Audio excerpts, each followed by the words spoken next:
Hello बच्चों, चलिए प्रश्न को पढ़ते हैं। जैविक अपशिष्ट के अवायवीय पाचन के दौरान, जैसा कि बायोगैस बनाने में होता है, निम्नलिखित में से कौन सा एक अंश अपघटित नहीं होता है।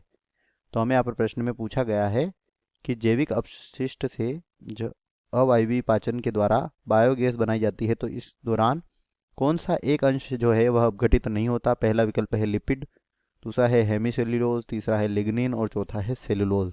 तो बच्चों चलिए बात करते हैं इस प्रश्न की मुख्य अवधारणा। और इस प्रश्न की मुख्य अवधारणा में हम यहाँ पर देखेंगे कि जब क्या होता है, बायोगैस बनाने के लिए,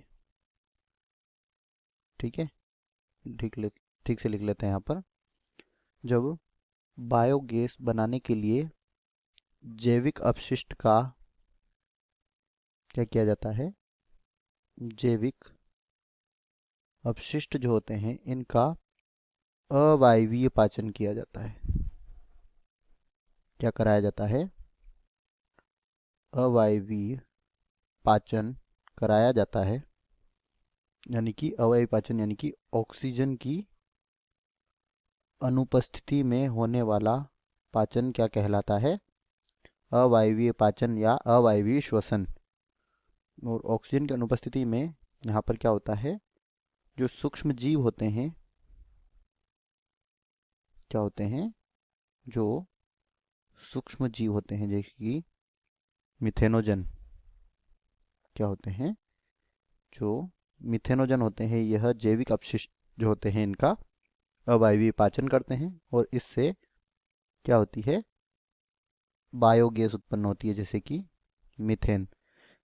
जो बायोगैस होती है इसमें मुख्यतः मीथेन गैस होती है 70 से 80%, इसलिए मीथेन ही मुख्यतः रूप से बायोगैस मानी जाती है। तो बायोगैस के बनने के दौरान निम्नलिखित में से कौन सा एक अंश जो है वह अपघटित नहीं होता है। तो पहला विकल्प है यहाँ पर लिपिड।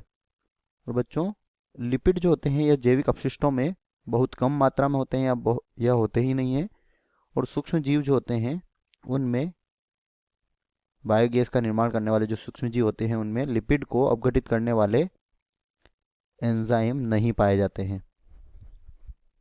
इसलिए बायोगैस के निर्माण के दौरान लिपिड का अपघटन नहीं होता है।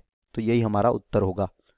इसके बाद है हेमीसेल्यूलोज, जो कि एक कार्बोहाइड्रेट है या पॉलीसेकेराइड होता है। और इसका क्या होता है, बायोगैस के निर्माण के दौरान इसका अवायवीय पाचन होता है। इसलिए बी विकल्प तो गलत होगा, क्योंकि हमें बताना है कि इसका नहीं होता है, तो इसका तो होता है। सी है लिग्निन, जो भी एक पॉलीसेकेराइड है, तो यह भी गलत हो जाएगा। और डी है सेल्यूलोज, यह भी एक पॉलीसेकेराइड होता है, इसका भी अपघटन होता है बायोगैस के निर्माण के दौरान। तो दिए गए प्रश्न का सही उत्तर है विकल्प ए। आशा करते हैं आपको समझ आया होगा। धन्यवाद।